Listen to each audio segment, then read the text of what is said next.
일본 대지진 예언은 모두 예언서를 따라 쓴 것에 불과하다. 여기에는 놀랍게도 한반도도 언급되어 있다. 일본의 예언서 1월 신시 혹은 히우미 신시라 불리는 이 문서는 일본은 물론 전 세계와 한국의 미래까지도 언급하고 있는 충격적인 예언 기록입니다. 그 안에는 세계 변화, 천지개벽, 전쟁, 재앙, 그리고 새로운 세상의 등장까지 구체적인 묘사로 담겨 있습니다. 특히 2025년을 운명의 해로 언급한 부분, 북쪽에서 시작되는 전쟁, 후지산의 폭발, 인류의 3분의 1이 사라지는 대변역, 그리고 마지막으로 도래할 미륵의 세상과 구세주의 등장까지 그 어떤 예언서보다도 강력한 메시지를 던지고 있습니다. 놀라운 점은 이 1월 신시에 담긴 예언 중 다수가 이미 현실이 되었다는 사실입니다. 2차 세계대전의 패전, 도쿄의 파괴, 자연재해의 증가, 감염병의 확산 등 적중률이 매우 높다는 평가도 받고 있습니다. 더 주목할 점은 이 예언서에서 언급되는 미래의 중심국가 중 하나가 바로 한국, 한반도, 대한민국이라는 점입니다. 일본의 신비한 기록 속에 한국의 구군과 미래, 그리고 구원의 열쇠가 암시되어 있다는 주장이 제기되고 있는 것입니다. 과연 이 문서의 정체는 무엇이며 그 안에 담긴 한반도에 대한 예언은 어떤 의미를 담고 있는 것일까요? 그리고 세계의 종말과 새로운 빛의 시대, 그 전환점에 우리가 서 있다면 우리는 어떤 선택을 해야 할까요? 오늘 우리는 1월 신시의 기록을 하나하나 살펴보며 그 속에 담긴 예언의 정확도와 한국에 대한 암시를 중심으로 깊이 있는 분석을 시작해보려 합니다. 일본의 예언서 1월 신시 혹은 히우미 신시로 알려진 이 문서는 계시와 예언이 혼합된 독특한 형식의 예언서로 알려져 있습니다. 그 기록은 신비한 계시 현상을 통해 생성되었으며 그 중심에 있는 인물이 바로 오카모토 텐메이라는 인물입니다. 오카모토 텐메이는 원래 화가이자 신전연구가로 활동하던 인물로 어릴 때부터 비범한 예지력을 지녔다고 전해집니다. 그는 신령의 모습을 직접 보았고 그들의 목소리를 들었다고 증언하였습니다. 그의 생애에서 가장 결정적인 전환점은 1944년 제2차 세계대전이 막바지로 치닫던 해에 일어났습니다. 당시 도쿄 하라주쿠에서는 풍치라는 고대 점술 실험이 진행되고 있었고 이 실험에 오카모토 텐메이는 주도적 역할로 참여하게 됩니다. 풍치란 고대 중국에서 전해진 것으로 알려진 신령과의 소통 방법으로 나뭇가지로 모래 위에 글자를 써서 신의 뜻을 읽어내는 일종의 자동 기술이었습니다. 이 자리에는 일본의 슈사이 교육회 소속 역사 연구자들과 군 관계자들, 그리고 육군 소장까지 참여하고 있었으며 국군의 향방과 세계 정세의 흐름을 알아보기 위한 시도로 진행되었습니다. 이 풍치 실험 도중 텐메이에게 강력한 영적 접촉이 일어났고 이후 그는 무의식 상태에서 손이 저절로 움직이며 글자를 써내려가는 자동기술 능력을 얻었다고 기록되어 있습니다. 이 현상을 시작으로 오카모토 텐메이는 자신도 인지하지 못한 채 한 글자씩 계시를 받아 적기 시작했고 그 기록이 바로 히우미 신시 또는 1월 신시의 시작이었습니다. 이 예언의 원천은 오오쿠니 노토코타치, 즉 국상립존이라 불리는 고대 일본 신화 속의 최고신으로 알려져 있습니다. 그는 일본 신화에서 천지개벽을 주관한 창세신이며 양기만을 받아 태어난 순수한 남성신으로 설명됩니다. 텐메이는 약 17년 동안 이 신의 계시를 받아 문서로 기록했으며 그 결과는 총 39권에 달하는 방대한 분량으로 남겨졌습니다. 이 예언 문서들은 독특한 기호, 숫자, 도형, 상징적 그림 등으로 구성되어 해독 자체가 매우 어려웠습니다. 텐메이 본인조차 처음에는 자신이 쓴 글을 전혀 이해하지 못했으나 후에 동료 연구자들과 함께 오랜 시간에 걸쳐 해독을 시도하였고 그의 사망 이후 그의 아내와 제자들이 지속적으로 작업을 이어간 결과 예언의 상당 부분이 해석되기에 이르렀습니다. 1월 신시는 그 이름처럼 해와 달, 즉 천체의 순환과 자연의 질서를 상징하며 그것이 인간 운명의 흐름, 구군의 부침, 전 세계의 질서 재편과도 맞물려 있다는 철학적 메시지를 담고 있습니다. 특히 이 예언서는 세계의 대변혁과 인류 전체의 운명, 그리고 머지않은 미래에 펼쳐질 빛과 어둠의 충돌을 예고하고 있어 많은 연구자들로부터 예언의 계시록이라 불리고 있습니다. 그리고 그 중심에는 인간이 도달해야 할 영적 목표와 신의 계시를 이해하려는 계몽의 메시지가 자리하고 있습니다. 텐메이는 자신이 받은 계시를 인류를 향한 영적 경고이자 하늘의 뜻이라 여겼고 이 문서들을 통해 당시의 일본, 그리고 전 세계와 한반도, 즉 한국의 구군 변화까지도 담아내고자 했던 것으로 보입니다. 1월 신시에는 2차 세계대전 당시 일본의 패망, 도쿄 대공습, 후지산 대폭발 예고, 그리고 미래에 닥칠 3000세계의 대정화라 불리는 대격변에 이르기까지 실제로 일어난 예언부터 아직 실현되지 않은 미래 예언까지 함께 담겨 있으며 그 예언의 정확도와 적중률은 일본 내에서도 매우 높은 평가를 받고 있습니다. 특히 이 예언서에는 한국과 한반도, 그리고 동북아 전역에 걸쳐 일어날 미래의 전환점, 운명의 해에 대한 경고가 분명히 언급되어 있어 최근 들어 한국 내 예언 연구자들 사이에서도 큰 관심을 받고 있는 실정입니다. 지금부터 우리는 예언의 책이 어떻게 인류의 미래와 한국의 구군에 연결되어 있는지를 각 장에 담긴 메시지와 함께 하나씩 살펴보게 될 것입니다. 오카모토 텐메이가 남긴 1월 신시의 예언은 추상적이고 은유적인 표현만이 아니라 매우 구체적인 사건들을 지목하고 있는 점에서 주목받고 있습니다. 특히 1944년부터 기록되기 시작한 이 예언서에는 아직 발생하지 않은 미래의 대사건뿐만 아니라 기록 당시로부터 얼마 지나지 않아 실제로 벌어진 역사적 사건들에 대한 묘사도 다수 포함되어 있어 예언의 정확도와 예지력에 대한 관심이 높아졌습니다. 대표적인 사례는 제2차 세계대전의 종전과 일본의 패전, 그리고 도쿄 대공습과 같은 전쟁 관련 사건들입니다. 1월 신시에서는 다음과 같은 문장이 등장합니다. 도쿄도 원래의 흙으로 돌아갈 것이다. 신이 말한 것은 틀리지 않는다. 이 문장은 1945년 도쿄 대공습으로 도시 전체가 불에 타파게 된 사실을 연상시키기에 충분하며 이 예언이 쓰인 시점이 전쟁의 결과가 확정되기 이전이었음을 감안하면 놀라운 적중이라 할 수 있습니다. 또한 북쪽에서 쳐들어올 때가 세상의 종말의 시작이다라는 경고는 단지 지정학적 상상력이 아니라 실제 국제 정세의 변화 속에서 꾸준히 회자되고 있습니다.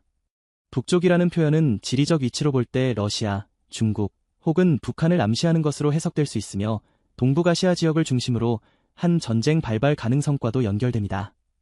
이 경고는 알로이스 이를마이어와 같은 서구 예언가들의 예지 내용과도 비슷한 맥락을 가지며 세계 질서의 붕괴와 제3차 세계대전의 가능성에 대해 암시하고 있다는 점에서 이기의식을 불러일으키고 있습니다. 또한 1월 신시에서는 하늘에 태양이 하나가 아니다. 둘, 셋, 넷 나타나면 이 세상의 끝이라 여겨야 한다는 표현도 등장합니다. 이는 핵폭발이나 인공위성 충돌 등으로 인한 하늘의 이상현상, 혹은 전 지구적인 재난을 의미할 수 있으며 실제로 현대에 들어서면서 이상 기후와 기후변화, 지구 환경의 급변 등이 가속화되고 있는 현실과 맞물리며 해석되고 있습니다. 특히 이 예언서가 반복적으로 언급하는 불의 비, 대지진, 바다가 육지가 되고 육지가 바다가 된다는 묘사는 실제 자연재해에 대한 경고로 읽히고 있으며 최근 후지산의 지진 활동 증가, 해수면 상승, 지각 변화 등과 연결지어 보도되기도 했습니다. 그리고 무엇보다 지금 이 시대의 현실과 직접적으로 맞닿아 있는 예언은 바로 감염병에 대한 내용입니다. 1월 신시에는 영문 모를 병이 심해지기 시작한다. 유행병은 유령 집단의 소행이다라는 표현이 등장합니다. 이 부분은 정체를 알 수 없는 감염병이 전 지구적으로 확산되며 인류에게 큰 고난을 가져다 줄 것이라는 경고입니다. 2020년 발생한 세계적인 팬데믹 상황은 이 예언의 경고와 놀랍도록 일치하는 양상을 보였고 이후에도 새로운 바이러스, 변종 병원체의 위협이 끊임없이 이어지고 있다는 점에서 이 경고는 여전히 유효한 예언으로 평가되고 있습니다. 1월 신시는 이러한 재앙을 대정화 혹은 3000세계의 세탁이라고 표현합니다.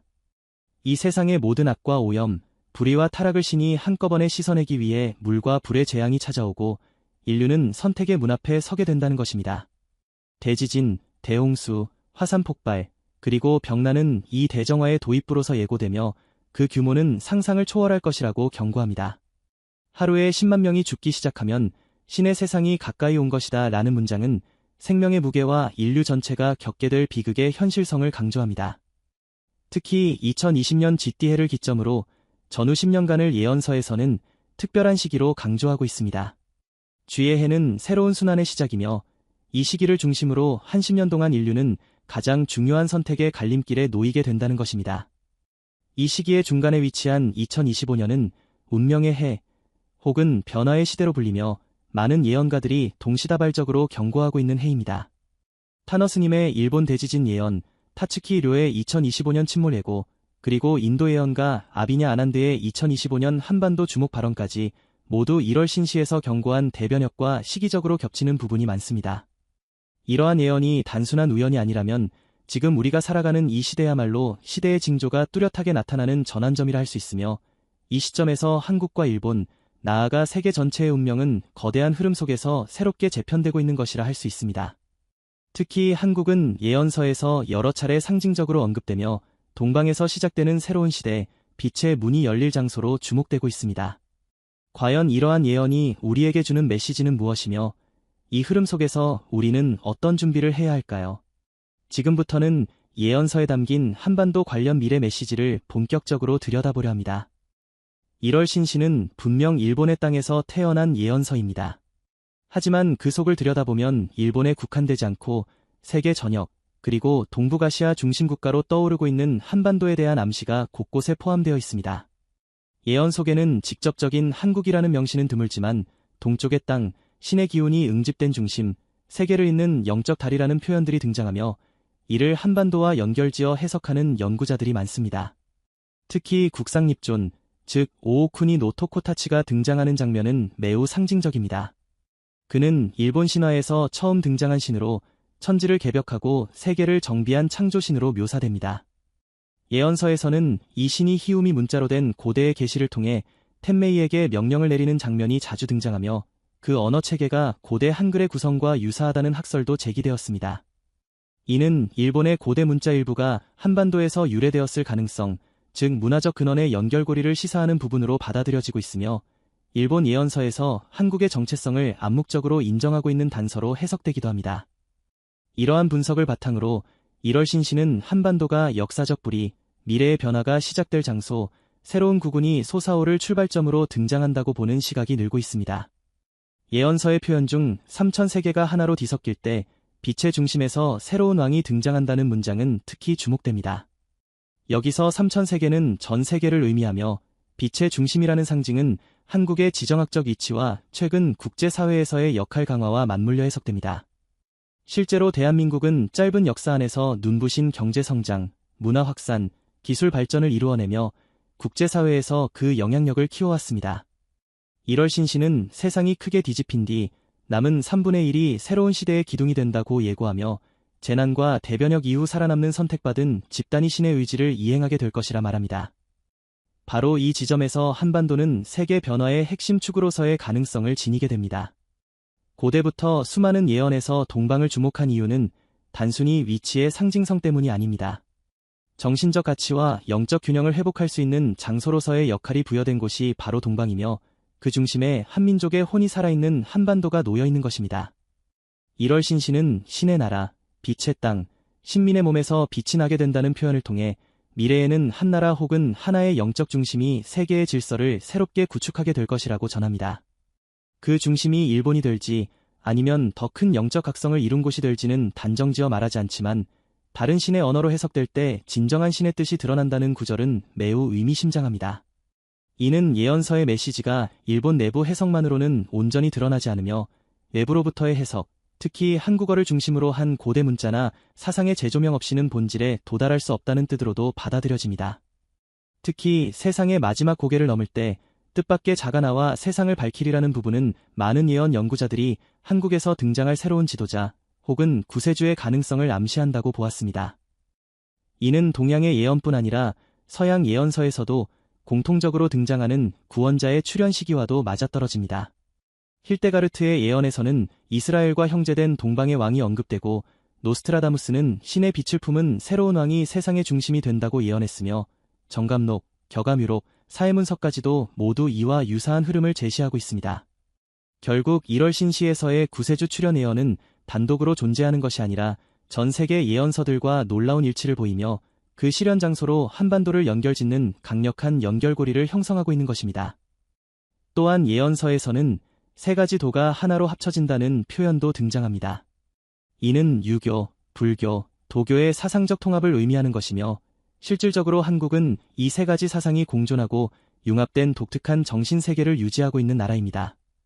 이는 구원자가 등장하기 적합한 토대가 한국에 이미 존재하고 있다는 뜻으로 해석될 수 있으며 그만큼 한반도가 새로운 질서의 주역으로 선택될 수 있는 영적, 문화적 기반을 갖추고 있음을 의미합니다. 국운 변화라는 것은 단지 경제적 번영이나 정치적 안정만을 뜻하지 않습니다.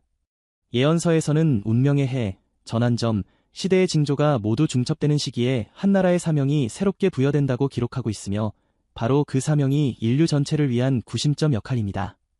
대한민국이 가진 역사적 경험, 분단과 갈등, 그리고 끊임없는 통일의 염원은 인류 전체가 직면한 분열과 갈등을 극복하는데 중요한 영적 메시지를 제공할 수 있습니다. 1월 신시는 지구상의 물리적 재앙보다 더 무서운 것은 인간의 영혼에 일어나는 재앙이라고 경고합니다. 바로 이 부분에서 한국이 수행해야 할 역할이 드러납니다. 물질 중심에서 영성 중심으로 전환되는 세계 속에서 혼란을 정리하고 하늘의 뜻을 전하는 선택받은 민족으로서의 위치가 제시되고 있는 것입니다. 예언서는 또한 신민의 몸에서도 빛이 나게 된다고 말하며 선택된 자들은 육체적으로나 영적으로도 변화하게 될 것이라 예고합니다. 이는 구세주 한 명만의 변화가 아니라 새로운 시대를 살아갈 이들의 전반적인 의식각성과 영적 개화를 의미하며 이 흐름은 한국 사회 내에서 점차 확산되고 있는 영성 중심 운동, 마음 공부, 공동체 가치 회복 운동 등과도 맞물려 해석할 수 있습니다. 결국 1월 신시에 담긴 한반도 관련 예언은 정치나 전쟁과 같은 단기적 사건이 아니라 인류의 미래 흐름과 구군의 큰 줄기를 바탕으로 한 구조적 변화에 가깝습니다. 그리고 그 중심에 한국이 있습니다. 동방의 땅, 세계 변화의 통로, 그리고 구원의 서막이 열리는 장소로서의 사명은 지금 이 순간 우리의 선택과 준비를 기다리고 있는 것입니다. 1월 신시의 예언이 가장 강한 힘을 발휘하는 구간은 바로 대정화, 즉 3000세계의 대세탁에 대한 묘사입니다. 이 시점에서 세계는 거대한 격변을 겪고 인류는 절망과 희망의 문턱을 동시에 마주하게 됩니다. 예언서에서는 이를 하늘이 붉게 물들고 해가 검게 변하며 달이 피처럼 보일 때 시작된다고 했습니다. 이러한 표현은 실제 하늘 현상과 자연재해를 수반한 물리적 붕괴를 암시합니다. 이 시기에 대해 1월 신시는 이렇게 말합니다. 천지가 뒤섞이고 땅이 하늘이 되고 하늘이 땅이 된다. 바다는 육지가 되고 육지는 바다가 된다. 불비가 내리니 그 누구도 피할 수 없다. 예언 속 이와 같은 표현은 기후변화, 해수면 상승, 대지진, 화산 폭발, 대기 중 이물질 확산 등 전 세계적으로 관찰되고 있는 환경 이상 현상과 깊게 연결되며 현대 과학이 경고하는 기후 재앙의 가능성과도 맞물립니다. 1월 신시는 대정화를 신이 직접 세상을 정비하는 재건축이라고 표현합니다. 신의 재건축은 인간의 탐욕과 부조리로 인해 오염된 세계를 완전히 씻어내는 과정이며 그 끝에서 새로운 세상이 열린다고 말합니다. 이 세상은 무너지지만 동시에 신의 나라는 시작된다. 그것이 바로 미륵의 세상이다. 예언서에 등장하는 미륵은 하늘의 뜻을 이 땅에 구현하는 신의 사람, 즉 구세주로 등장합니다. 미륵은 천자로 표현되기도 하며 빛의 세상을 여는 열쇠를 지닌 인물로 등장합니다. 그는 하늘의 계시를 따라 움직이며 세 가지 도, 유교, 불교, 도교를 하나로 합쳐 조화를 이루게 하고 직구촌을 하나의 가족처럼 엮는 존재로 묘사됩니다. 천자님의 은광은 하늘의 빛이니 눈을 뜨고는 볼 수 없고 마음으로만 느낄 수 있다는 구절은 그 인물이 영적 능력과 하늘의 메시지를 함께 품은 존재임을 보여줍니다. 예언서에서는 그가 등장한 뒤 인간의 몸에서도 빛이 나고 자연 만물이 노래하며 생명 전체가 조화를 이루게 된다고 설명합니다. 이 새로운 세상, 즉 미륵의 나라는 단일한 권위가 모든 것을 억누르는 세상이 아니라 세계 각국이 자주성을 유지하면서도 하나의 중심에 연결된 구조로 묘사됩니다.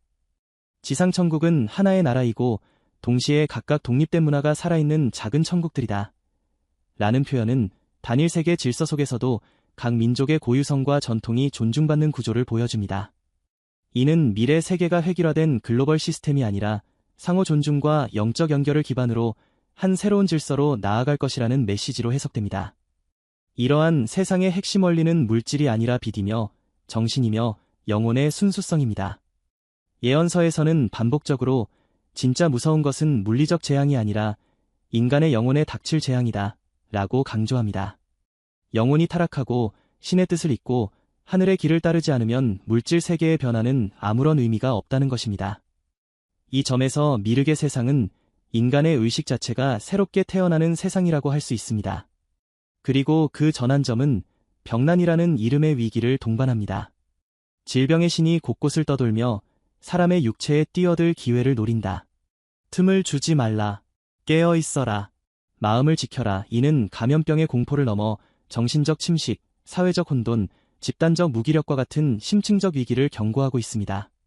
실제로 2020년 이후 세계는 신뢰의 붕괴, 이념의 충돌, 공동체의 해체 등 심각한 정신적 위기를 겪고 있습니다.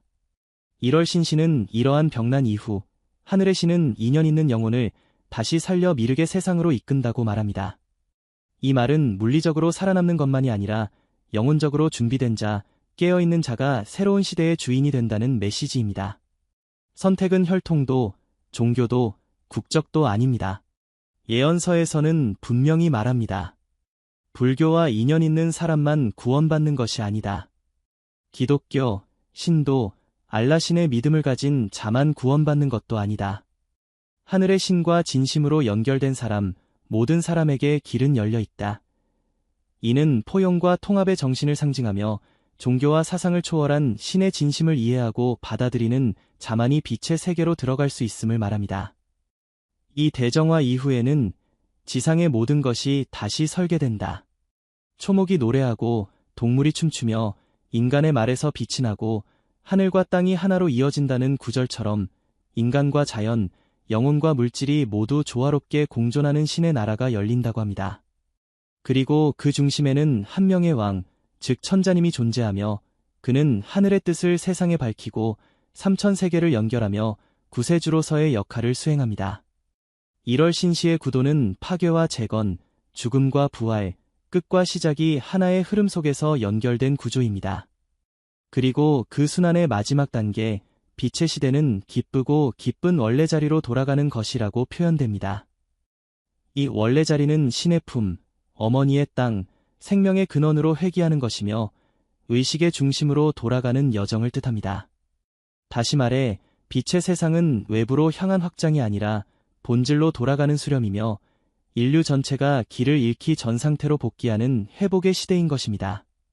2025년 많은 예언가들이 이 해를 주목하는 이유도 여기에 있습니다. 대정화의 조짐이 이미 나타나고 있으며 인간의 선택이 절정에 이르고 구세주의 준비가 마무리되는 시기로 해석되기 때문입니다. 1월 신시는 분명히 말합니다. 큰 고개를 넘기 전 마지막 기회가 온다. 그때 깨어있는 자는 빛의 길을 보게 될 것이다. 지금 우리는 그 문턱에 서 있는 것입니다. 1월 신시가 흥미로운 것은 그것이 단독으로 존재하는 예언서가 아니기 때문입니다. 이 문서는 일본이라는 특정 국가에서 나온 것이지만 그 안에 담긴 계시와 경고는 전 세계 예언가들이 말한 미래상과 놀라운 일치를 보이고 있습니다. 역사적으로 신의 메시지를 받은 사람들은 국적이나 종교, 문화권을 초월해 인류의 흐름을 예지해왔으며 그 흐름은 시대가 다르고 표현 방식이 달라도 결국 같은 방향을 가리키고 있다는 공통점을 보여줍니다. 특히 1월 신시가 강조한 북쪽에서의 침입, 대지진, 감염병, 대정화, 그리고 구세주의 등장이라는 테마는 다른 예언서들에서도 반복적으로 등장하는 핵심 주제입니다. 예를 들어 독일의 예언가 알로이스 이를마이어는 제3차 세계대전의 시작을 러시아의 유럽 침공으로 묘사하였으며 이는 1월 신시에서 북쪽으로부터 전쟁이 시작된다고 경고한 내용과 정확히 맞아떨어집니다. 이를마이어의 예언은 대규모 난민 사태, 경제적 붕괴, 도시의 붕괴 등 지금 세계가 겪고 있는 국제 정세와도 긴밀하게 연결되고 있습니다. 그는 제3차 세계대전이 시작되기 직전 하늘에서 유령 같은 안개가 내려 사람을 숨막히게 만들 것이라고 예언했는데 이것은 화학무기 혹은 대기 중 독성물질과 관련된 전쟁 양상을 예고한 것으로 해석되며 1월 신시에서 말한 하늘이 피로 물들고 태양이 여러 개로 보인다는 표현과도 매우 유사한 맥락을 갖습니다. 또한 타너스님의 예언에서도 일본의 대지진과 침몰이 강하게 언급되는데 이는 1월 신시에 바다가 육지가 되고 육지가 바다가 된다는 표현과 일치합니다. 후지산의 폭발, 도쿄의 붕괴, 새로운 질서의 등장이라는 흐름은 아시아권 예언서 전반에서 반복되는 주요 구조이며 이는 시대 흐름의 예지적 정점에 가까운 내용으로 받아들여지고 있습니다. 미국의 영매 앤드류 잭슨 데이비스는 태평양 지진대의 활동이 격렬해질 것이며 일본과 미국 서부 해안에서 거대한 쓰나미가 발생한다고 예언한 바 있습니다. 이는 1월 신시에서 묘사된 물의 심판과 동일한 주제로 과거에는 비현실적으로 보였던 내용이지만 지금은 실제 가능성 있는 기후 위협으로 다가오고 있습니다. 헬레나 블라바츠키는 대서양 문명이 무너지고 아시아에서 새로운 영적 문명이 일어날 것을 예언했습니다. 그녀는 새로운 세계의 지도자는 고대의 빛을 품은 자가 될 것이며 그의 등장은 기존 문명 질서의 붕괴 이후 나타날 것이라고 말했습니다. 이 내용은 1월 신시에서 말한 세상이 무너진 뒤 등장하는 천자님, 미륵의 나라를 여는 구세주라는 설정과 놀라울 만큼 유사합니다. 또한 정북창 선생의 예언에서도 요순시대로의 회귀, 즉 태평성대의 회복이 언급되며 이는 1월 신시에서 말하는 빛의 세상, 영혼이 밝아지고 만물이 기뻐하는 세상이라는 표현과 구조적으로 겹치는 예언 구조입니다. 사해문서에서도 2명의 메시아가 등장한다고 기록되어 있으며 그중 하나는 동방에서 온 메시아로 인류를 구원할 자라고 설명되어 있습니다. 이 동방의 구원자는 단지 이스라엘을 위한 인물이 아니라 전 세계 영혼을 정화시키는 역할을 하게 된다고 하였으며 이는 1월 신시가 말한 3000세계의 인민을 이끄는 한 명의 왕과 동일한 이미지를 떠오르게 합니다. 예언서에서 반복되는 또 하나의 키워드는 병난입니다. 파티마 세 번째 예언에서 마리아는 인류가 계속 타락의 길로 가면 하늘에서 불이 내려 수많은 생명이 사라질 것이라고 경고했으며 호피족 예언에서도 병이 사방으로 퍼지고 아이들이 부모를 잊게 되는 시대가 올 것이라고 했습니다. 1월 신시에서 영문 모를 병이 퍼지고 그 배경에는 유령 집단이 있다는 표현은 이러한 예언과 강력하게 연결됩니다. 이 병난은 영혼의 병, 공동체의 해체, 인간성의 상실 등 총체적 위기 상태를 뜻하며 지금 우리가 목도하고 있는 현실과 매우 밀접한 구조를 지니고 있습니다. 이처럼 1월 신시의 예언은 독립된 비전을 담고 있으면서도 다른 예언가들의 기록과 놀라울 만큼 유사한 흐름을 따르고 있습니다. 이는 우연으로만 보기 어렵습니다. 서로 다른 문화권에서 시대와 배경을 달리하여 탄생한 예언들이 유사한 구조로 이어진다는 것은 인류의 미래가 이미 하나의 흐름 안에서 움직이고 있다는 뜻일 수 있습니다. 이 흐름은 위기, 붕괴, 정화, 구세주 출현, 새로운 세계라는 고정된 틀을 갖고 있으며 지금 우리가 서 있는 시대는 바로 이 구조의 한복판, 즉 붕괴와 정화의 경계선에 놓여 있다고 할 수 있습니다. 이러한 인식은 변화의 가능성을 미리 보여주고 준비할 기회를 주는 데 있습니다. 1월 신시를 비롯한 전 세계 예언서들이 지금 시점에서 다시 조명되는 이유는 그 메시지들이 현 시대의 전조 현상들과 직접적으로 연결되기 때문이며 각 민족과 개인이 이 흐름 속에서 자신이 할 수 있는 선택을 고민해야 한다는 일종의 계시적 요청일 수 있습니다. 예언은 결정된 미래가 아니라 조건부 경고이기도 합니다. 이 흐름을 읽고 준비하는 이들은 새로운 시대의 주인이 될 수 있으며 구세주의 등장이 상징하는 것은 초월적 존재의 개입일 수도 있지만 동시에 인간 내면의 깨어남, 공동체의 재구성, 하늘의 뜻을 따르려는 각성된 인간의 출현을 의미할 수도 있습니다. 결국 모든 예언의 방향은 동일합니다. 지금은 인류의 운명을 가르는 전환의 시대이며 이 시기를 어떻게 통과하느냐에 따라 새로운 세계가 어떤 모습으로 열릴지가 결정된다는 것입니다. 1월 신시는 예언서임과 동시에 질문서이기도 합니다. 그것은 인류에게 무엇을 선택할 것인가를 끊임없이 묻는 메시지의 연속입니다. 예언은 정답을 주는 것이 아니라 길을 가리키는 표지판입니다. 그리고 지금 이 시대, 2025년을 앞둔 우리는 그 길목에 서 있습니다. 예언서가 경고하는 대재앙의 전조는 이미 우리 눈앞에서 일어나고 있습니다. 지구 곳곳에서 이어지는 지진, 홍수, 산불, 전염병, 그리고 국가 간의 분열과 갈등은 더 이상 우연이나 자연스러운 사회 변화로 치부할 수 없는 수준입니다. 사람들은 점점 더 깊은 불신 속에서 살아가고 있고 공동체는 해체되고 있으며 정신적 혼란은 이전 어느 시대보다도 짙은 그림자를 드리우고 있습니다. 1월 신시는 이 상태를 세상의 어둠이라 불렀고 그것은 인간 내부의 문제, 즉 영혼의 방향을 잃은 상태를 가리킨다고 말합니다. 그리고 바로 이 지점에서 우리에게 가장 중요한 질문이 던져집니다. 우리는 어디로 가고 있는가? 우리는 이 시대의 혼란을 단지 견디는 것으로 그칠 것인가? 아니면 그 너머를 바라보고 준비할 것인가? 이 물음에 대한 해답은 결국 선택이라는 단어에 있습니다. 예언서에 반복적으로 등장하는 개념이 선택받은 자, 신의 뜻을 아는 자, 영혼의 각성자입니다. 이들은 특권층이나 특정 종교의 신자가 아니라 시대의 흐름을 인지하고 자신과 공동체, 그리고 하늘과의 연결을 회복한 사람들입니다. 1월 신시에서 신은 반복적으로 말합니다. 신을 믿는다고 말로 떠드는 자가 아니라 신의 뜻을 행동으로 실천하는 자가 빛의 시대에 남게 될 것이다. 이는 오늘날의 우리에게 강한 울림을 주는 메시지입니다. 지금의 삶 속에서 하늘의 뜻을 실천하는 태도가 요구된다는 것입니다. 하늘의 뜻이란 거창한 것이 아닙니다. 예언서에서는 그것을 진실하게 살고 타인을 돕고 자신의 탐욕을 다스리는 것이라고 정의합니다. 바로 이러한 작은 실천들이 모여 새로운 시대의 토대가 되고 구세주가 등장하는 환경을 만들어낸다고 말합니다. 1월 신시가 말하는 구세주는 초인적인 능력을 지닌 존재일 수도 있지만 더 근본적으로는 인간 내부에서 깨어나는 영혼의 빛을 의미할 수 있습니다. 세상의 어둠이 짙어질수록 그 빛은 더욱 선명하게 나타납니다. 예언서에 나오는 진짜 신은 돕는 자라는 문장은 이를 상징적으로 보여줍니다. 미륵의 나라를 여는 왕, 천자님의 은광, 빛을 발하는 신민은 모두 외부에서 주어지는 존재가 아니라 스스로 깨어나는 사람들, 즉 선택의 길에서 올바른 방향을 택한 이들이라는 것입니다. 그렇다면 한국, 한반도, 대한민국이 이 시대에서 맡아야 할 사명은 무엇일까요? 앞서 살펴본 것처럼 1월 신시는 한반도를 특정하지 않으면서도 그 상징과 위치, 역사와 문화 속에 이 땅의 미래적 의미를 암시하고 있습니다. 분단의 아픔, 통일의 소망, 그리고 세계로 확장된 문화적 영향력은 모두 이 땅이 겪어야 했던 시련의 이유와 이후에 맡게 될 역할을 함께 보여주는 단서입니다.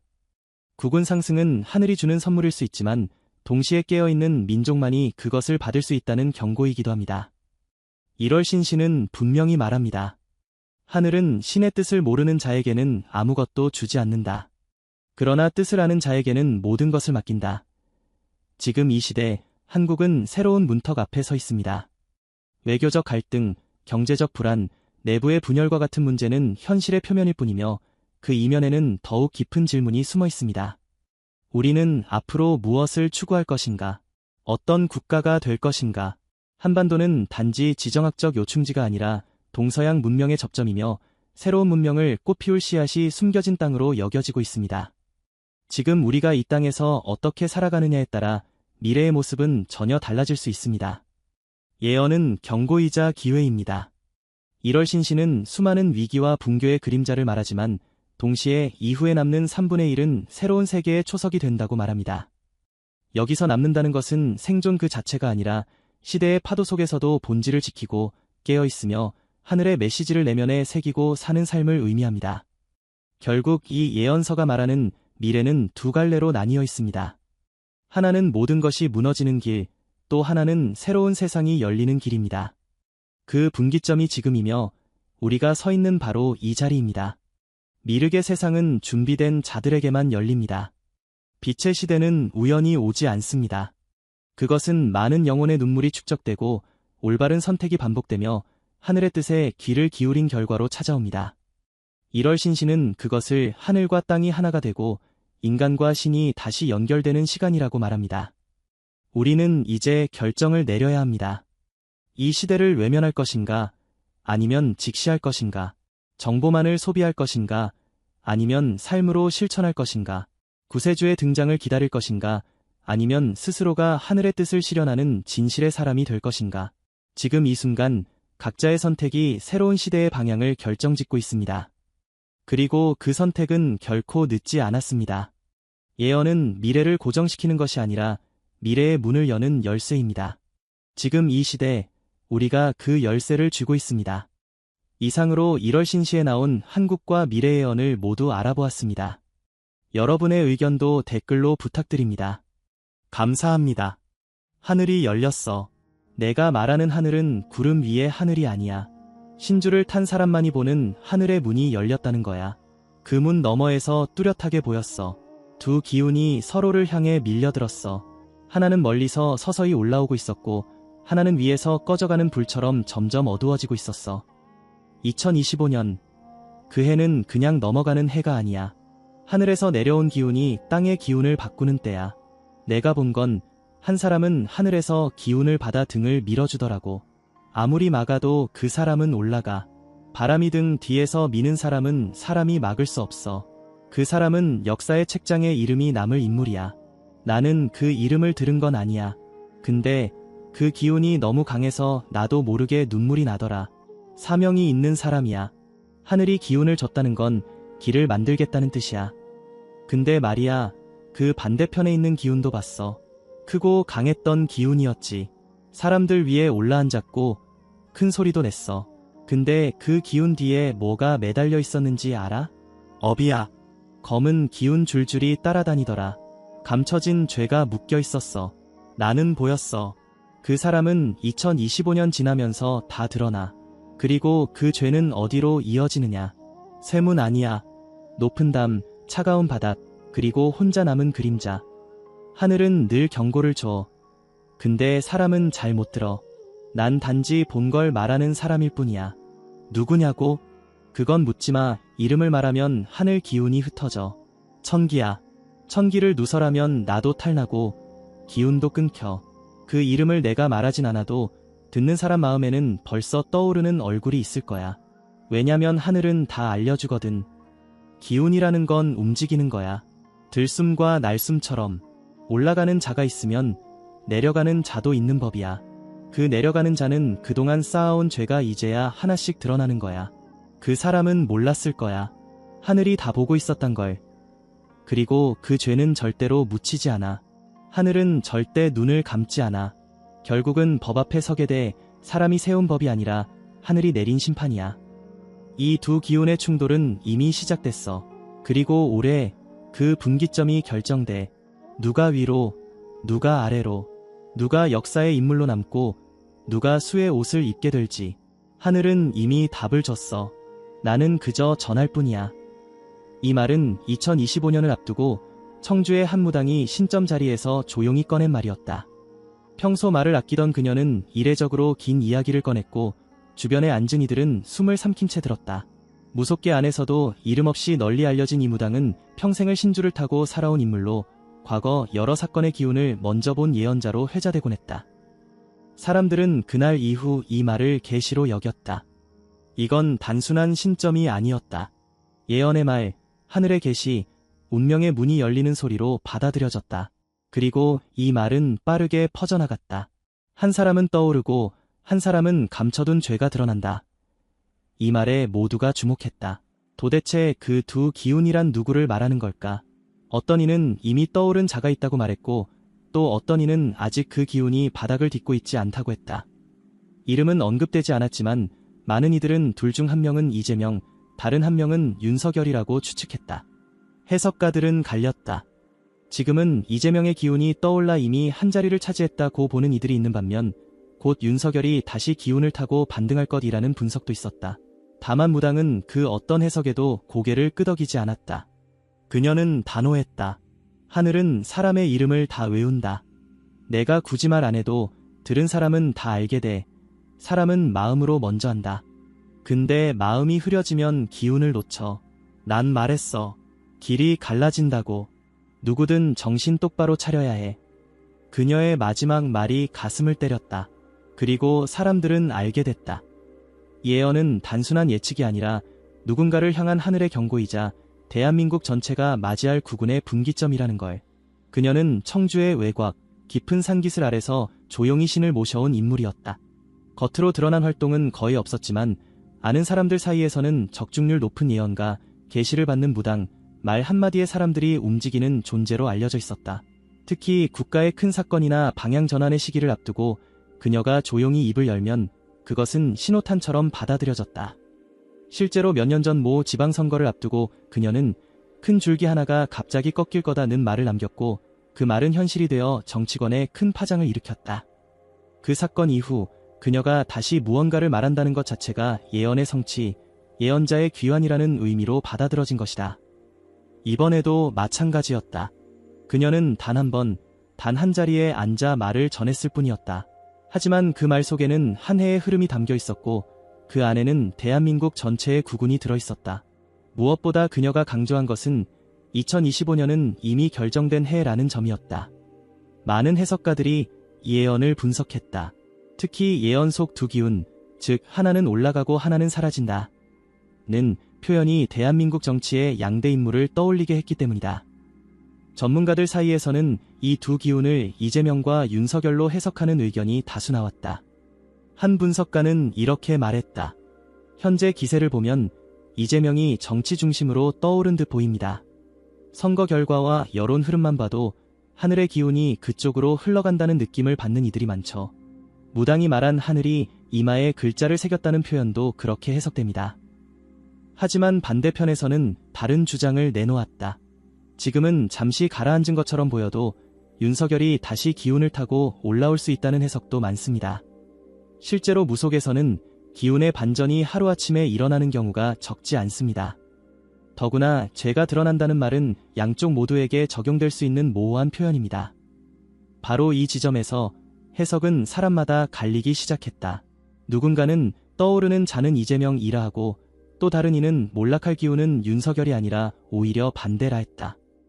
이름을 명확히 밝히지 않은 무당의 태도는 이 논쟁을 더욱 자극했다. 하지만 그녀는 왜 끝까지 이름을 말하지 않았을까? 그 이유는 무속의 철칙, 즉 천기를 누설하면 안 된다는 금기 때문이다. 무속에서 말하는 천기는 하늘이 미리 내려준 계시다. 그 계시는 기운이나 상징의 형태로 전달되며 그것을 함부로 사람의 말로 풀어내면 신줄이 끊긴다. 하늘의 징벌을 받는다. 기운이 엉킨다는 믿음이 있다. 무당은 분명히 이렇게 말했다. 이름은 내가 말할 게 아니야. 듣는 사람이 알게 되는 거지. 그 기운이 누구 얼굴에 붙어 있는지는 하늘이 이미 다 보냈어. 내가 입으로 얘기하면 그 기운이 달아나. 나는 그냥 길만 보여준 거야. 이처럼 이름을 밝히지 않고도 모두가 짐작하게 만드는 방식, 그것이 무당이 전한 예언의 가장 강력한 특징이었다. 단순히 누가 이기고 지느냐가 아니라 기운의 흐름, 하늘의 뜻, 대한민국이라는 땅이 앞으로 어디로 흘러갈지를 읽는 것이 예언의 본질이라는 점을 그녀는 강조하고 있었다. 특히 2025년이라는 시점은 단순한 연도가 아니라 운명의 해, 시대의 분기점, 전환점으로 지목되었다. 그녀는 지금까지도 2025년 이후의 흐름에 대해 말을 아끼고 있지만 이미 던진 말들만으로도 예언의 무게는 시청자들의 마음을 사로잡기에 충분했다. 그리고 누가 떠오르든 누가 사라지든 그 흐름은 단 한 사람의 문제가 아니었다. 그녀의 말 속에는 분명히 이런 뜻이 담겨 있었다. 이건 사람의 일이 아니라 하늘이 정한 방향이다. 다시 말해 기운이 어느 쪽으로 움직이는지를 보는 것이지 사람의 능력이나 자리가 문제가 아니라는 것이다. 그녀가 전한 예언은 단순히 두 사람의 운명에 머물지 않았다. 그녀가 본 기운은 훨씬 더 컸고 깊었으며 그 끝은 대한민국이라는 나라 전체를 감싸고 있었다. 무당은 이렇게 말했다. 기운이 사람에게만 가는 게 아니야. 나라에도 기운이 있어. 그 기운이 바뀌는 해가 오래고 그 흐름이 어디로 흘러가느냐에 따라 이 나라는 앞으로 열애를 다르게 살게 돼. 그녀는 2025년을 운명의 해로 그리고 그 이후를 기운의 대전환기로 지목했다. 지금까지 대한민국은 여러 위기와 불확실성 속에서 중심을 잡기 어려웠다. 정치의 혼란, 경제의 불안, 국제정세의 요동까지 겹치면서 국민들의 마음도 불안정했다. 하지만 그녀는 이 모든 혼란이 단지 큰 기운이 들어오기 전의 고비라고 말했다. 하늘이 큰 기운을 내릴 땐 그 전에 반드시 흔들림이 있어. 그게 바로 시험이야. 나는 그 흔들림을 받고 그게 앞으로 1에서 2년 정도 이어진다는 걸 알았어. 바람이 세고 사람 마음이 흩어지고 나라가 어디로 가는지 모르는 듯할 거야. 하지만 그 바람이 잦아들면 기운은 본래 자리를 찾아와. 그리고 그 자리에 한국이라는 이름이 올라가게 돼. 그녀는 이 흐름을 맑은 기운의 진입이라 표현했다. 맑은 기운이란 무속에서 말하는 하늘과 땅의 기운이 맞는 시기로 나라 전체에 복이 들어올 때를 뜻한다.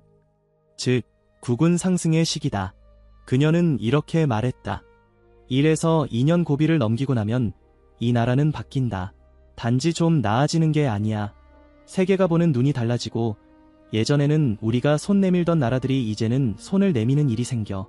이건 기운의 반전이고 하늘이 우리에게 내린 보상 같은 거야. 고비만 넘기면 앞으로 열애는 한국이 앞서가는 해가 돼. 이 말은 단순한 위로가 아니었다. 실제로 그녀가 말했던 과거의 흐름은 상당수 현실에서 일치했다. 특히 특정 해에 예상치 못한 인물의 부상이나 정치의 흐름, 국외 상황에서의 반전 등이 놀라운 적중을 보인 바 있어 이번에도 이 흐름을 실현될 예언, 검증된 계시로 받아들이는 이들이 늘고 있다. 그리고 그녀는 그 열해를 이렇게 설명했다. 기운이 일단 자리를 잡으면 그걸 밀어내긴 어려워. 올라간 기운은 한동안 내려오지 않아. 그 기운이 지금 하늘문 앞에 와 있어. 그 문이 오래 열리느냐 닫히느냐는 결국 이 나라의 선택이야. 정신 차리고 흔들리지 말아야 해. 지금 이 시기만 잘 넘기면 10년은 걱정 없어. 무속에서 말하는 하늘문은 변화의 순간을 뜻한다. 나라 전체의 국운 변화, 전환점, 새로운 흐름의 입구로 해석된다. 그녀가 본 그 문은 지금 반쯤 열려 있었고 안으로 들어올 기운은 분명 크고 맑은 기운이었다. 그리고 그 기운은 단 한 사람의 덕이 아닌 이 나라 땅과 백성 전체가 만들어낸 흐름이라는 점도 강조했다. 즉, 떠오르는 자도 중요하지만 그를 중심으로 기운이 나라 전체에 퍼진다는 점이 이번 예언의 핵심이었다. 이제 사람들은 이 질문을 마주하게 되었다. 지금의 혼란은 끝을 향해 가고 있는가? 우리가 그 하늘문을 제대로 열 수 있는가? 그 문이 열렸을 때 그 안으로 들어갈 준비가 되어 있는가? 그녀의 예언은 구체적인 날짜나 인물보다 그 흐름의 본질을 보는데 초점이 맞춰져 있었다. 2025년은 그냥 시간이 흐르는 해가 아니다. 이 해를 어떻게 보내느냐에 따라 다가올 열해의 중심이 어디로 향하는지가 결정되는 시기, 즉 전 세계 흐름 속 한국의 자리를 바꿀 결정적 순간이라는 것이다. 무당의 예언이 세상에 퍼지자 해석은 사람마다 다르게 나뉘었다. 어떤 이들은 이건 이재명을 두고 한 말이라 단정했고 또 어떤 이들은 기운이 꺼진 자는 윤석열일 것이라 말했다. 반대로 윤석열이 다시 올라갈 수 있다거나 이재명이 오히려 곧 업이 드러나 세문을 통과할 것이라는 해석도 나왔다. 실명은 그녀가 말한 적 없지만 누구든 듣고 나면 특정 인물의 얼굴이 머릿속에 자연스레 떠오른다는 점이 사람들을 더욱 사로잡았다. 이름은 없지만 상징은 분명했고 기운의 묘사는 현실의 누구와 누구를 겨냥한 것인지 짐작하게 만들기에 충분했다. 해석가들은 하나같이 말했다.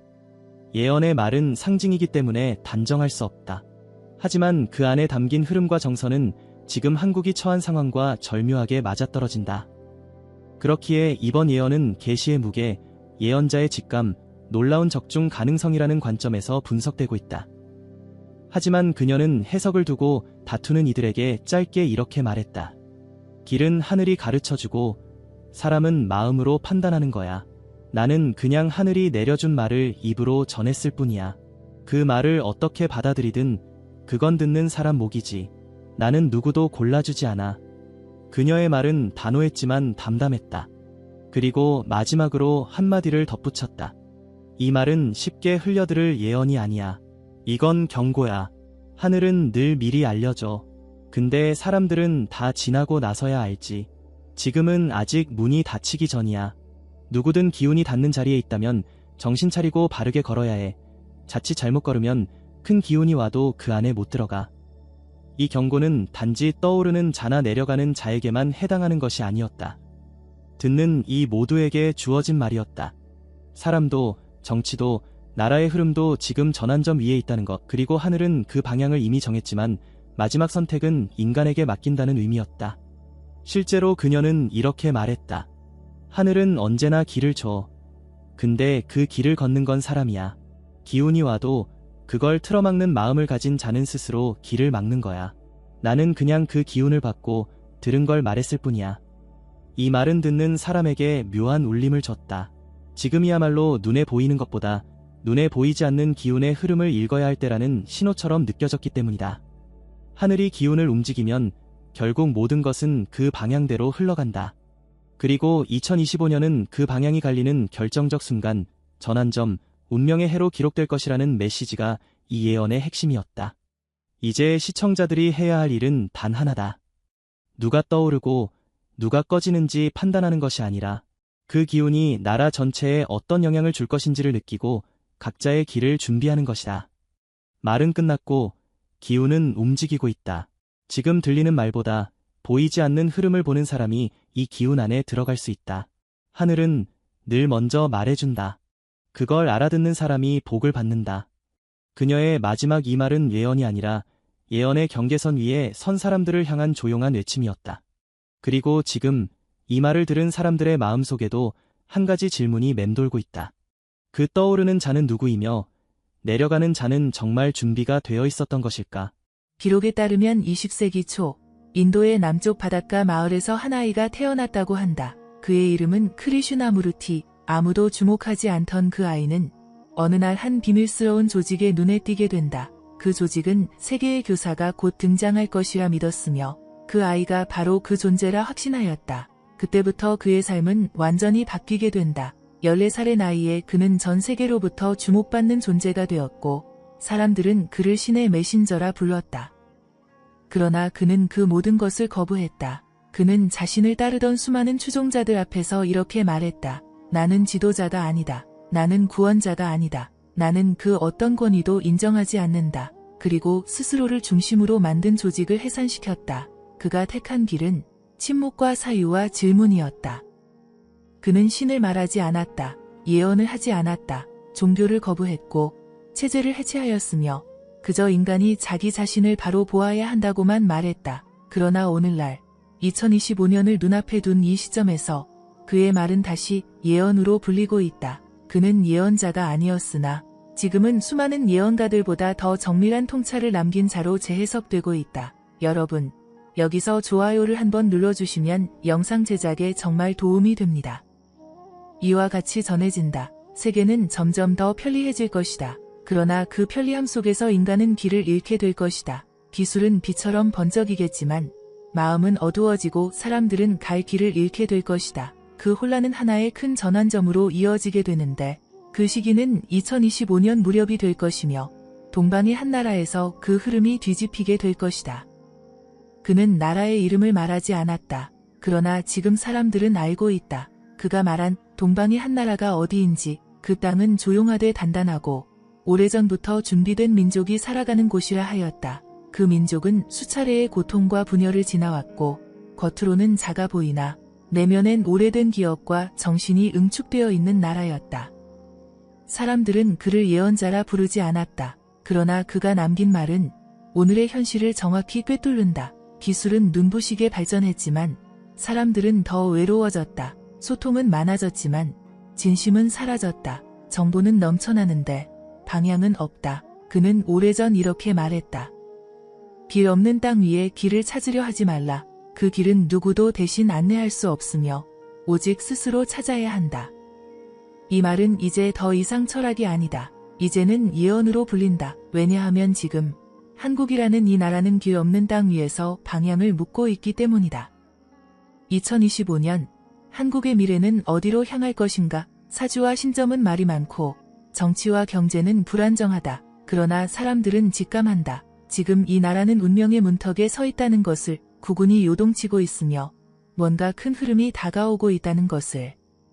그는 직접 한국을 언급하지 않았다. 그러나 그의 말은 이상할 만큼 한국과 겹친다. 분열과 극복, 침묵과 내면, 준비된 땅과 조용한 힘, 그가 말한 모든 상징들이 지금의 한국과 맞닿아 있다.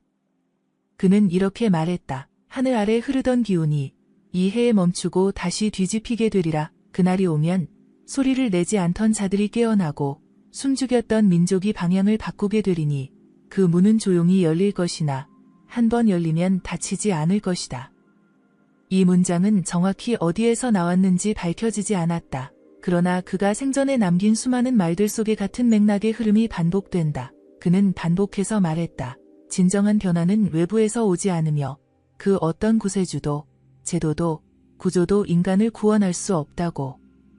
그는 말했다. 의식이 바뀌지 않으면 운명은 바뀌지 않는다. 그 말은 지금 한국 사회에 던져지는 질문이다. 이 나라는 지금 무엇을 두려워하고 있는가? 누구를 탓하고 있는가? 그리고 무엇을 보고 있는가?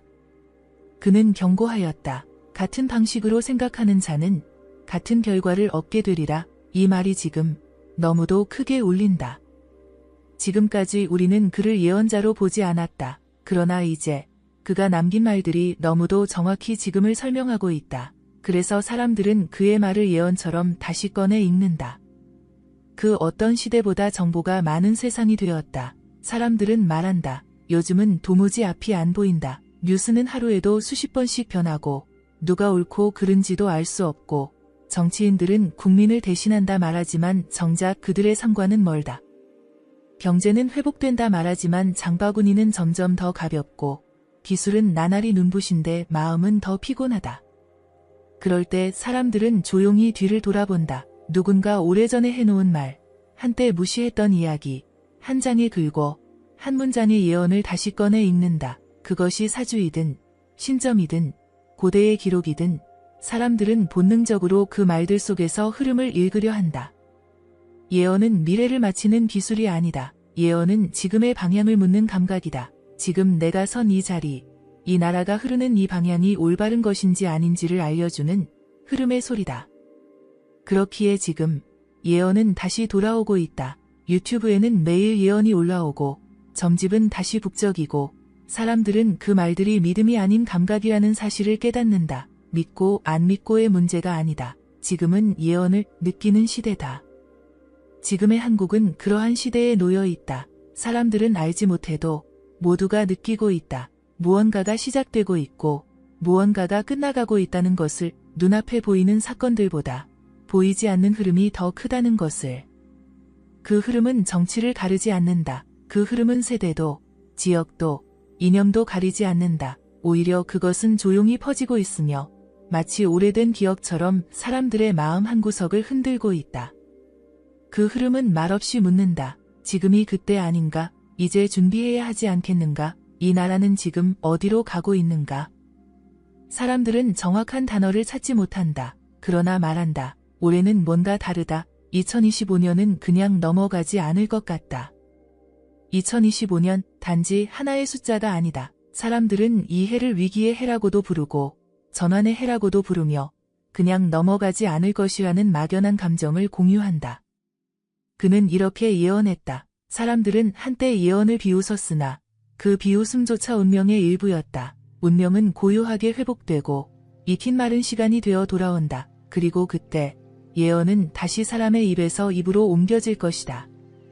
어디선가 들은 말, 누군가 건넨 이야기, 누가 남겼다던 문장 하나가 자꾸 생각나고 그 말들이 지금의 세상과 맞닿아 있다는 느낌이 드는 것이다.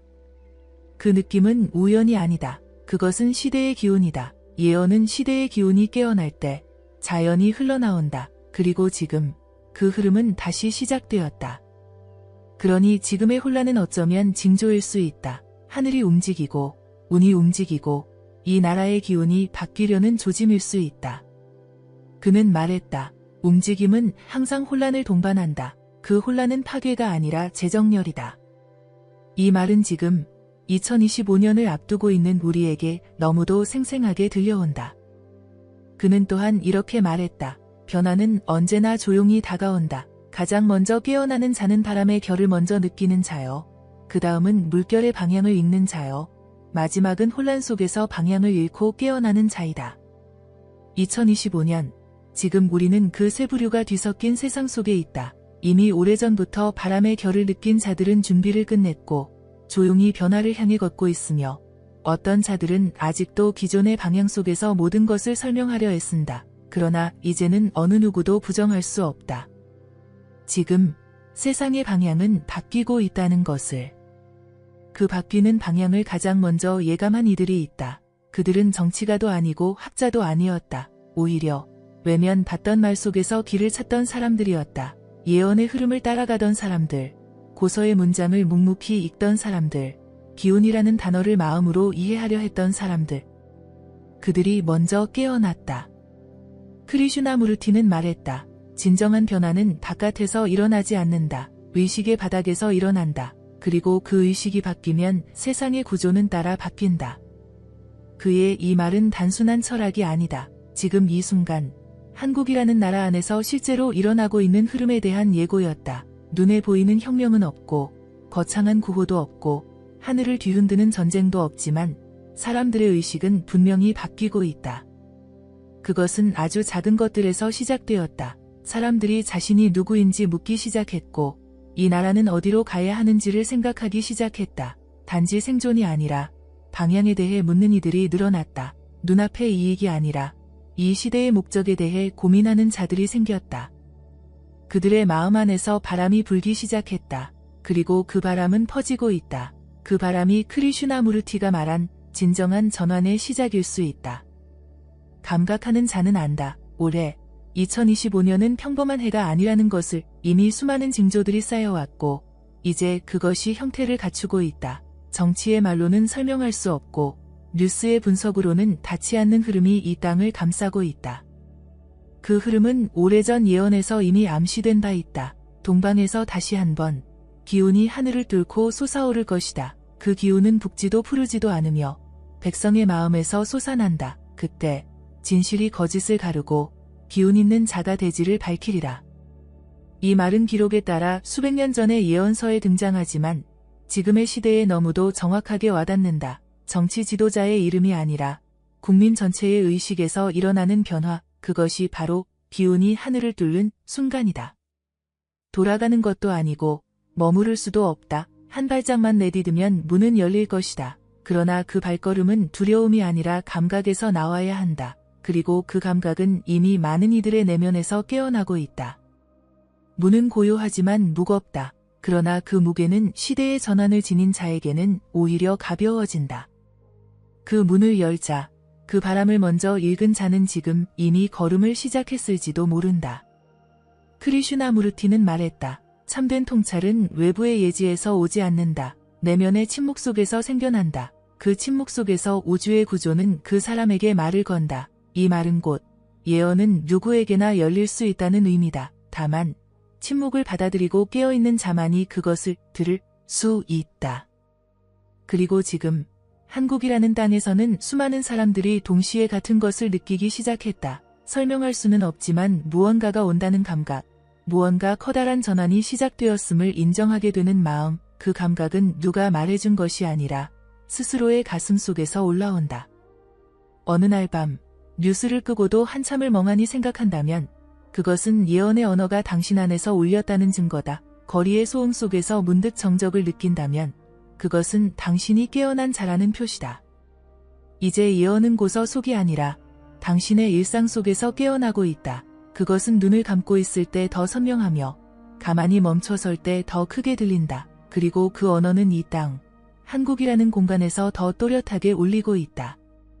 그 이유는 이곳이 동방의 끝이기 때문이다. 해가 마지막으로 머무는 곳, 우주의 에너지가 가장 늦게 도달하지만 가장 맑게 깨어나는 장소, 예언의 마지막 언어가 울릴 장소가 바로 이곳이기 때문이다. 크리슈나무르티는 그 언어를 평생에 걸쳐 해석하려 했고 그는 말했다. 새로운 의식은 동방에서 일어난다. 그 의식은 지도자에게서 시작되지 않는다. 한 사람의 마음에서 시작되어 결국 민족의 진동이 된다. 그 진동은 지금 시작되었다. 이제 사람들은 꿈에서, 뉴스에서, 고요한 밤의 침묵에서 그 언어를 듣기 시작했다. 그리고 그 언어는 분명히 예고하고 있다. 이 나라, 이 민족, 이 해, 지금이 바로 그 문장이 실현되는 시기라는 것을. 예언은 축복만을 말하지 않는다. 예언이 실현된다는 것은 흐름이 도달했다는 것이며 그 흐름은 결코 조용히 지나가지 않는다. 예언이 시작될 때 먼저 울리는 것은 경고의 종이다. 그리고 그 종소리는 언제나 고요한 일상 위에 격렬하게 울린다. 크리슈나무르티는 말했다. 의식의 각성은 고통과 함께 온다. 고통은 무너짐이며 무너짐은 새로운 질서를 위한 정지 상태다. 그리고 그 정지는 깨어난 자에게는 축복이다. 이 말은 예언이 단지 희망의 노래가 아니라 깨어남의 대가가 있다는 진실을 말해준다. 2025년 한국이라는 나라는 그 정지 상태에 도달하고 있다. 겉으로는 여전히 고요하지만 사람들은 이미 감지하고 있다. 어딘가 불편한 기운, 어떤 일도 마음대로 흘러가지 않는 이상한 정체 상태, 예언의 실현은 언제나 이처럼 시작된다. 갑작스러운 것이 아니라 멈춤과 불편함으로 다가온다. 그 멈춤 속에서 사람들은 자신을 돌아보게 된다. 누구도 강요하지 않았지만 모두가 방향을 묻는다. 이 길이 맞는가? 이 나라는 무엇을 잇고 있는가? 질문은 고통처럼 몰려오고 사람들은 알 수 없는 피로감 속에 무너진다. 그러나 그 무너짐이야말로 크리슈나무르티가 말한 의식의 깨어남의 시작이다. 한국은 그 실현의 문턱에 서 있다. 너무 많은 거짓이 드러났고 너무 오랫동안 눌러왔던 진실이 이제는 더 이상 가려지지 않는다. 정치의 언어는 진실을 덮지 못하고 경제의 수치는 불안을 지우지 못하며 종교의 권위는 더 이상 위로가 되지 않는다. 이 시대는 진실을 요구하고 있으며 그 진실은 고통을 수반한다. 예언은 이렇게 말한다. 동방의 나라가 기운을 깨우려 할 때 하늘은 먼저 그들에게 시련을 내릴 것이다. 그 시련은 겉모습을 잃게 하고 권위를 무너뜨리며 믿음의 가면을 벗기리라. 그러나 그 뒤에 오는 자는 진실의 옷을 입고 민족을 이끌 것이다. 우리는 지금 그 시련의 시간 속에 있으며 누군가는 그것을 혼란이라 부르고 누군가는 시대의 전환이라 부른다. 중요한 것은 그 말의 형식이 아니라 그것이 무엇을 가리키고 있는가이다. 한국의 2025년은 단지 숫자의 변화가 아니다. 그것은 오래된 구조가 마지막 숨을 내쉬는 해이며 새로운 흐름이 본격적으로 뿌리를 내리는 해다. 그 뿌리는 통증과 함께 내려가며 그 위에 새싹은 고요하게 피어난다. 이 고통은 의식의 통증이며 이 혼란은 진실의 초입이다. 그러니 지금 한국에 닥친 시련은 징조가 아니라 과정이다. 이것은 끝이 아니라 시작이며 예언이 우리 앞에서 형태를 가지기 위한 필수의 관문이다. 그리고 그 관문을 통과한 민족은 더 이상 이전의 모습으로 돌아갈 수 없다. 그들은 새로운 시선으로 세상을 바라보게 될 것이다. 이제 곧 이 시련은 누구를 남기고 누구를 데려갈 것인가를 가릴 것이다. 그러나 그것은 외부의 판단이 아니라 스스로의 의식이 정하는 길이다. 깨어있는 자는 남을 것이며 잠든 자는 무너질 것이다. 그리고 그것이 예언의 정의이며 이 시대의 법이다. 모든 시련은 새로운 존재의 등장을 허락하기 위한 정리의 과정이다. 그리고 지금 그 정리가 끝나가는 시점에서 사람들은 막연하게나마 어떤 존재의 등장을 예감하기 시작한다. 이름도 얼굴도 모르지만 마음속 어딘가에서는 그가 이미 도착했다는 확신이 자라고 있다. 예언은 이렇게 전한다. 하늘이 닫힐 때 사람들은 한 사람의 발걸음을 통해 문이 열리는 것을 보게 된다. 그는 구름처럼 나타나고 바람처럼 사라지지만 그가 남긴 한마디가 민족의 기운을 바꾼다. 이 말은 오래전부터 전해져 왔지만 지금이야말로 그 문장이 실현되는 순간일지도 모른다. 크리슈나무르티는 말했다.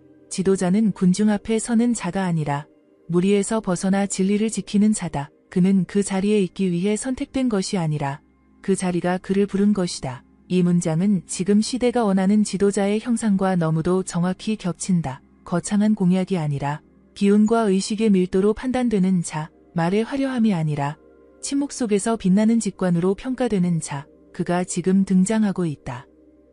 그러나 그는 예상된 자가 아니다. 언론에 자주 나오는 인물이 아니며 기존의 권력을 손에 쥐고 있었던 자도 아니다. 오히려 사람들은 그가 어디선가 갑자기 나타났다고 말할 것이며 도무지 설명할 수 없는 기운이 있었다고 회상하게 될 것이다. 그것이 진정한 빛의 방식이다. 빛은 떠들지 않는다. 단지 어둠 속에서 스스로를 드러낼 뿐이다. 그리고 그 빛은 지금 한국이라는 공간에서 점점 더 선명해지고 있다. 그것은 한 사람일 수도 있고 하나의 흐름일 수도 있으며 어떤 경우에는 그 두 가지가 함께 움직일 수도 있다. 중요한 것은 그것이 이제 보이기 시작했다는 점이다. 더 이상 상징이 아니라 현실이 되고 있다는 점이다. 사람들은 이제 누군가의 말을 통해 위로받기보다 누군가의 존재에서 방향을 찾기 시작했다. 그 존재는 외치지 않지만 사람들은 그에게로 자연스럽게 이끌린다. 그는 설득하지 않지만 사람들은 스스로 따라간다. 그것이 참된 리더의 조건이며 시대가 부르는 존재의 특징이다. 예언은 또 이렇게 전한다. 하늘 아래 3번이나 버려졌던 자가 있다. 그가 사람들의 조롱을 받으며 침묵 속에 살아왔으나 결국 하늘의 기운은 그에게 돌아간다. 그가 손을 들면 바람이 움직이고 입을 열면 대지가 응답할 것이다. 그때 동방은 다시 눈을 뜨고 서방은 귀를 열 것이다. 이 예언은 이름 없는 자에게 바쳐진 찬가이며 지금 우리가 목격하려 하는 사건의 암시이다. 사람들은 곧 묻게 될 것이다. 어떻게 그가 여기에 왔는가라고. 그러나 그 질문에는 답이 없다. 그는 길을 따라온 것이 아니라 운명을 따라온 자이기 때문이다. 이제 그가 등장했다는 사실은 누구의 선언이 아니라 흐름으로 나타난다. 사회 전체의 공기가 바뀌고 사람들의 말투가 변하고 미래를 바라보는 눈빛이 다시 살아난다. 이것은 단지 개인의 등장이 아니다. 이것은 민족의 무의식이 하나의 형상을 만들어낸 것이다. 그리고 이 형상은 앞으로 다가올 모든 전환의 중심이 될 것이다. 그는 지도자일 수도 있고 안내자일 수도 있으며 어떤 이에게는 그저 말 없는 확신으로 존재할 것이다. 그러나 분명한 것은 그가 첫 빛으로 등장했다는 사실이다. 빛은 어둠을 밀어낸다. 그러나 어둠은 결코 가만히 물러나지 않는다. 예언에서 말하는 새로운 지도자의 등장은 언제나 충돌의 시작을 의미한다. 그가 손을 들면 바람이 움직이고 입을 열면 대지가 응답하지만 동시에 오래된 권위는 두려움에 휩싸인다. 왜냐하면 진실의 출현은 모든 거짓을 무너뜨리기 때문이다. 크리슈나무르티는 말했다. 사람들은 변화를 원한다고 말하지만 그들은 진정한 변화가 오면 그것을 파괴로 느낀다. 왜냐하면 그 변화는 자기가 만들어 놓은 모든 구조를 해체하기 때문이다. 바로 이 말처럼 지금 한국은 새로운 기운과 기존의 구조가 정면으로 마주하게 되는 순간을 맞이하고 있다.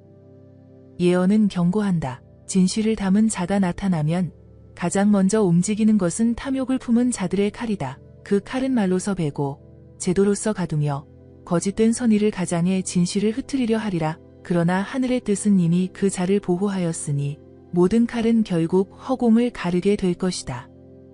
이 말은 단순한 상징이 아니다. 지금 한국 사회 안에서 일어나고 있는 변화는 표면의 정치나 경제만으로는 설명되지 않는다. 말로는 개혁을 외치지만 속으로는 기득권을 움켜쥐려는 자들이 그 흐름에 저항하기 시작했다. 진실은 고요하게 등장했지만 두려움은 언제나 요란하게 반응한다. 이제 충돌은 피할 수 없다. 그리고 그 충돌은 물리적인 싸움이 아니라 인식의 전쟁으로 시작된다. 사람들은 자신이 오래도록 믿어온 것들이 무너질 때 혼란에 빠진다. 누가 진짜인가? 무엇이 진실인가? 이 시대의 전쟁은 외부의 적과의 싸움이 아니라 내부의 무지와의 싸움이다. 지도자는 이 전쟁에서 말로 싸우지 않는다. 그는 존재 자체로 대립을 드러내고 침묵 속에서 진동을 일으킨다. 사람들은 처음에는 그를 의심하고 다음에는 시험하고 결국은 깨닫는다. 그는 이 시대에 필요한 자였구나 라는 진실을.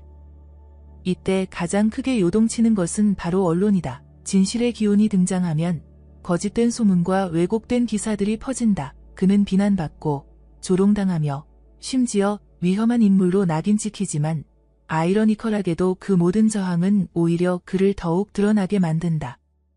왜냐하면 진실은 공격당할수록 빛나기 때문이다. 이 충돌은 오래가지 않는다. 왜냐하면 깨어난 자들의 수는 점점 늘어나고 있기 때문이다. 이들은 더 이상 기득권의 말을 믿지 않으며 오래된 권위에 설득당하지 않는다. 그들은 기온으로 판단하고 감각으로 따라간다. 이것이 크리슈나무르티가 말한 자유로운 의식의 힘이다. 그리고 그 자유로운 의식이 지금 한국에서 움직이기 시작했다. 작은 도시의 교사부터 산속에 숨어있던 노인까지 사람들은 눈빛으로 서로를 알아보기 시작했다. 충돌은 피할 수 없는 과정이었지만 이제는 그 충돌마저도 하나의 진통으로 받아들이게 된다. 예언은 마지막으로 이렇게 말한다. 진실이 첫 번째 피를 보게 될 때 사람들은 그것을 두려움으로 여긴다. 그러나 그 피는 희생이 아니라 인식의 열쇠이다. 그 피 위에 민족은 다시 설 것이며 그곳에서 새로운 이름이 불릴 것이다. 지금 우리는 그 첫 피를 마주하는 중이다. 그것은 지도자 한 사람의 고통이자 민족 전체가 겪어야 할 정화의 과정이다. 이 고통은 부정할 수 없지만 거부해서는 안 된다. 왜냐하면 그 고통 너머에야 비로소 진실한 변화가 시작되기 때문이다. 예언은 한 사람에게서 시작되지만 끝은 모두에게 닿는다. 처음에는 이름 없는 자가 흐름을 열고 빛을 드러내며 진실을 마주하지만 그 마지막에는 언제나 민족 전체가 참여하게 된다. 이것이 예언의 완성이며 귀환의 순간이다. 크리슈나무르티는 말했다. 진실한 혁명은 외부에서 오지 않는다. 그것은 당신 안에서 시작되고 당신의 눈빛에서 퍼지며 당신의 침묵 속에서 세상을 바꾼다. 이 말은 마치 지금의 한국을 위한 말처럼 들린다. 거대한 예언의 흐름은 이제 더 이상 특정한 인물의 것이 아니다. 그것은 이 시대를 살아가는 모든 이들의 이야기이며 각자의 마음속에서 맺히는 응답이다.